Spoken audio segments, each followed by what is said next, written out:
Breaking news, Trump said it. We're officially at war. Shocking order just issued. An apologetic presidency catering to everything anti-American ended with Barack Obama. President Donald Trump is in charge now and is doing everything it takes to make America great again, no matter who offends. With all the distraction on the petulant players in the NFL throwing national anthem temper tantrums, people have missed what else has been brewing, which we'll soon be faced with just less than 2 months from today. Knowing what's coming, Trump has just declared a shocking new order. When you're the leader of the greatest nation in the world, you can do what you want, which we saw from Barack Obama, who used that privilege for wrongdoing and the demise of our nation. Trump is turning that train around by using his power for good in long overdue ways, which he promised to do when Americans voted him into office. After publicly demanding that NFL players stand for the anthem, causing a heaping dose of outrage from the left, he just doubled down on that declaration with what he's insisting everyone starts saying now. The liberal war of words is alive and well in our country. The left wants to bend sentiments that trigger them, and the right pointing out the obvious that regardless of political standing, we all as Americans share the same right to the First Amendment. Now, Trump has just settled the most controversial phrase in our country once and for all by making a new rule that's infuriating liberals. The Hill reports. President Trump reignited the war on Christmas on Friday, telling a crowd of supporters that we're saying Merry Christmas again now that he's president. Speaking to a packed crowd at the Values Voter Summit in Washington, D.C., Trump argued political correctness has gotten in the way of celebrating the holiday.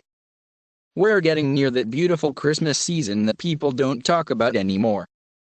They don't use the word Christmas because it's not politically correct, he said to strong applause and cheers from the audience at the Christian Public Policy Conference, sponsored by the Family Research Council.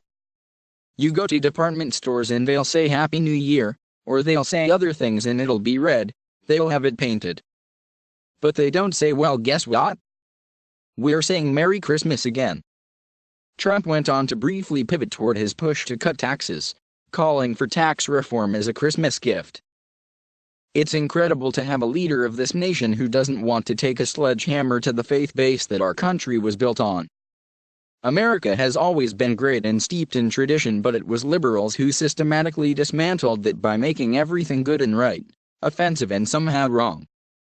He's used the argument on the campaign trail as a way to assert that political correctness is preventing Christians from expressing their religious beliefs, the Hill report continued.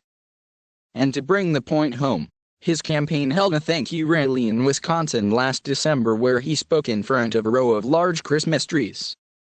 So when I started 18 months ago, I told my first crowd in Wisconsin that we are going to come back here someday and we are going to say Merry Christmas again, he said at the time. Merry Christmas. So, Merry Christmas everyone. Trump wants Christmas back in the agenda. I'm guessing he's tired of everyone complaining about it. I am too. It wasn't ever a problem years ago and it's not a problem now. Christmas is one of the biggest holidays in America and we're sticking to it. We're not getting rid of Christmas. We're not calling it winter holiday. We're not letting these politically correct crybabies bully everyone into feeling bad about loving Christmas. It's a holiday where we celebrate an imaginary obese dude who somehow drops 100 pounds every time he slides into our blackened chimneys, drops off loads of gifts with the price tags scribbled out with a Sharpie, and somehow slithers back up the hole he came from and leaves the scene without a trace. No footprints. Not a stain on his clothes. Nothing but maybe a bite of a cookie and a sip of some room temperature milk. It's our holiday and we'll enjoy it and give attention to what the real reason for the season is. Anyone who finds it offensive can celebrate their own holiday, but don't cry about ours. You don't see conservatives whining about other people's holidays. Go celebrate. Enjoy your date and we'll enjoy ours and we can all celebrate New Year's Eve together. Unless that, of course, is offensive too. Is the calendar offensive to snowflakes as well? Are we starting a #NotMyNewYear trend? I think not. Christmas is around the corner, But here's an early Merry Christmas to all of you and yours in hopes that it triggers some snowflakes and anti-Christmas cones.